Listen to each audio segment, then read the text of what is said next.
I missed this one the other day. My apartment was underwater, so sorry about that. But this weekend only, jump into Quickplay Hacked, Quicker Play. This weekend only, Sombra is changing up the rules for Quickplay. Enjoy Quickplay Hacked, or Quicker Play, a fun and new way to play with faster capture speeds, payloads, and respawn times. Experience more teamfights, more games, and new strategies. Here are the changes. Respawn times are now 75% of their original time, so 25% faster respawn. Payload in escort and hybrid maps will move 60% faster?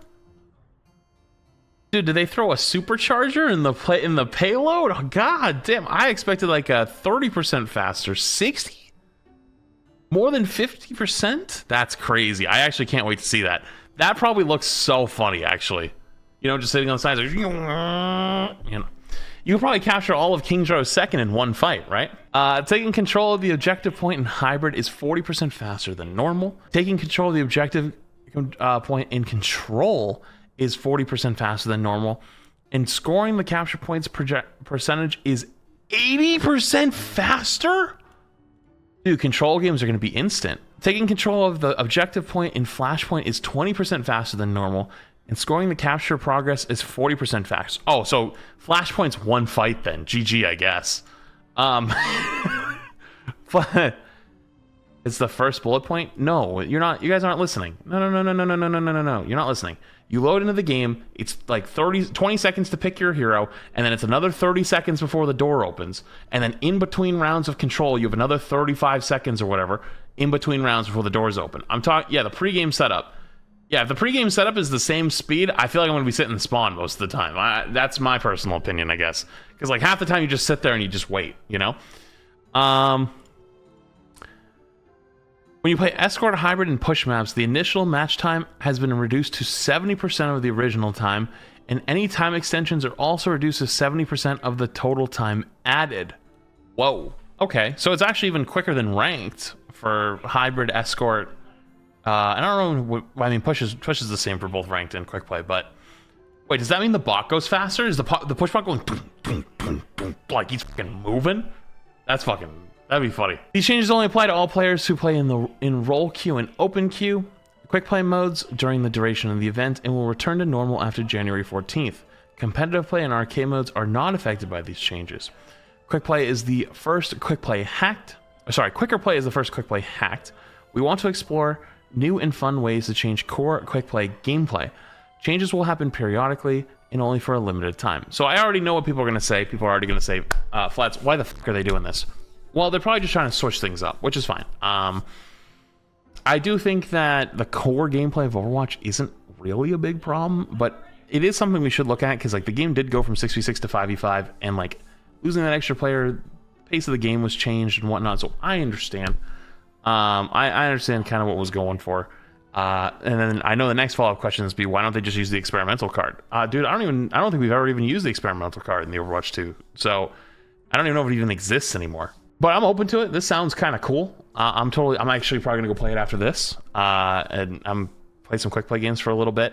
I'm probably gonna play like absolute ass because I don't have my monitor because my monitor got smashed by the movers, and I'm also on a small mouse pad, and also I'm playing on a raised desk, so I'm just like completely out of my element here, so I'm gonna probably play like shit. But regardless though, it looks cool. Oh, the Q&A. Why not create a separate card in arcade? Why didn't we bring back the experimental card?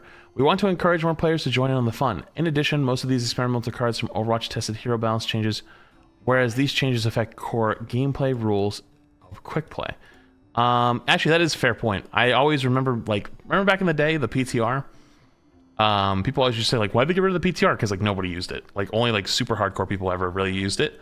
And then the same thing probably happened with experimental, where probably more people were using it.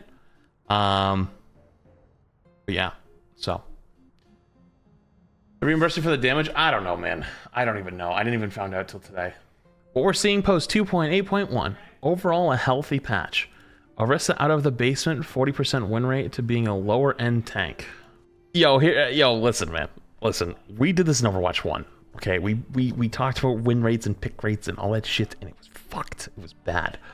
The reason why Orisa doesn't do that well is because I've said this for so long. Orisa's not fucking good. Orisa's not good. She sucks. She's just a wall. She's a wall that is at the mercy of the rest of her team, but she's extremely frustrating to play against. Extremely frustrating. The reason why Orisa doesn't do well is because your actual impact on the game is not that significant.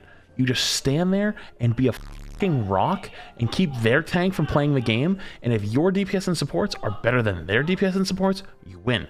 But if your DPS and support are not better than their DPS and supports, you just lose because your impact on the game is almost nothing. Yo, thanks, Brendan. I appreciate it. Yeah, if you hear your mom in the background, yeah, I know. So yes, obviously Orisa's win rate's gonna climb a ton because now she can actually kill shit. But like, it's even more frustrating to play against her now because people who know how to play Orisa understand her strengths, and they're just gonna abuse the, like, if you're a tank player on the opposite side playing against Orisa or somebody and they swap Orisa, they shut you down. Like, your ability to play the game is fucking out the window. You just, your potential just fell into the toilet. That sucks, right?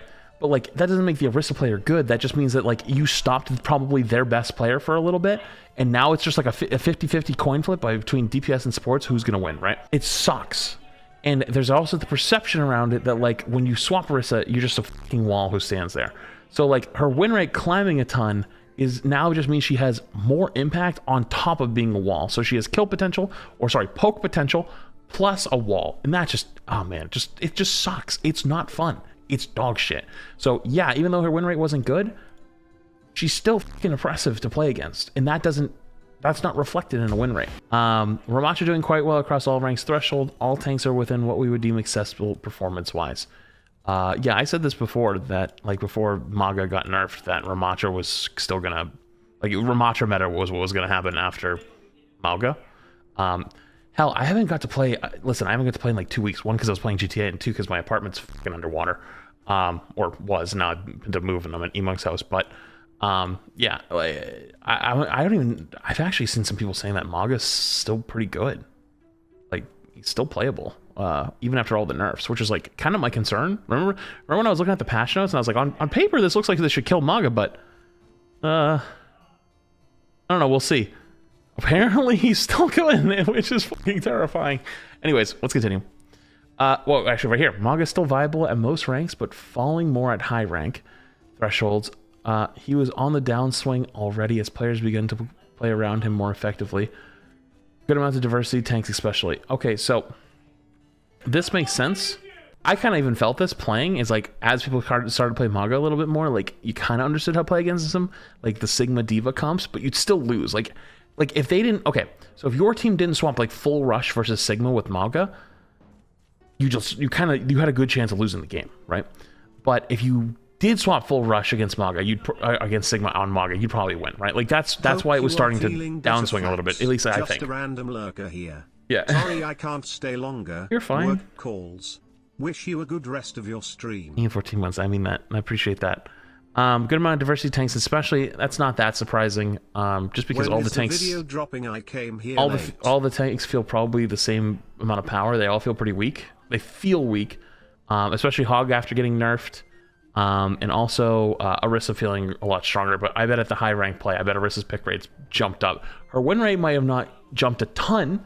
It's going up, obviously they said, but I bet the pick rate went up a ton. Minor outliers are heroes that are due for more involved changes. Ball and Cassidy, they struggle slightly at higher ranks currently. Future thoughts: big shakeups are coming with Season 9, more on that soon. Shifting more of Maga's power towards awarding aggression.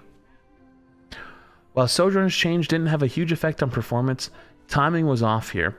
Don't want to be too hesitant with sentiment management when we have changes but missed. Orisa is also due for a look in terms of where her power budget is allocated, mainly for feel. That's good. Yeah, I agree with you. Maybe didn't have a huge impact on their win rate, but there was no reason to make that change. There was no reason. Like, it's literally just a change for low rank players. Like genuine. Like high rank players still know how to fucking stick their head out really quick and just poke really once, but all it did was just you start the next fight with 25%, you know? So like a little bit faster to getting headshot, which is obviously a buff. You know what I mean? It's like, you don't need to buff the best hero in the best DPS hero in the game. That makes no sense. But he acknowledges that. That's good. And then obviously saying, like, you know, obviously referencing up here, talking about Orisa's win rate and whatnot, but good insight on we need to look at where her power is, because her power right now is being a fucking wall. And being a fucking wall is boring as shit. Just standing there and doing nothing, that sucks. Good to see, obviously, but there's no changes though for another month, so it's like, you know, I'm glad that they acknowledge it, but I mean, hey, not like I can play the game for another fucking week, really, so it doesn't really matter to me. But yeah, yeah, that's pretty good thread.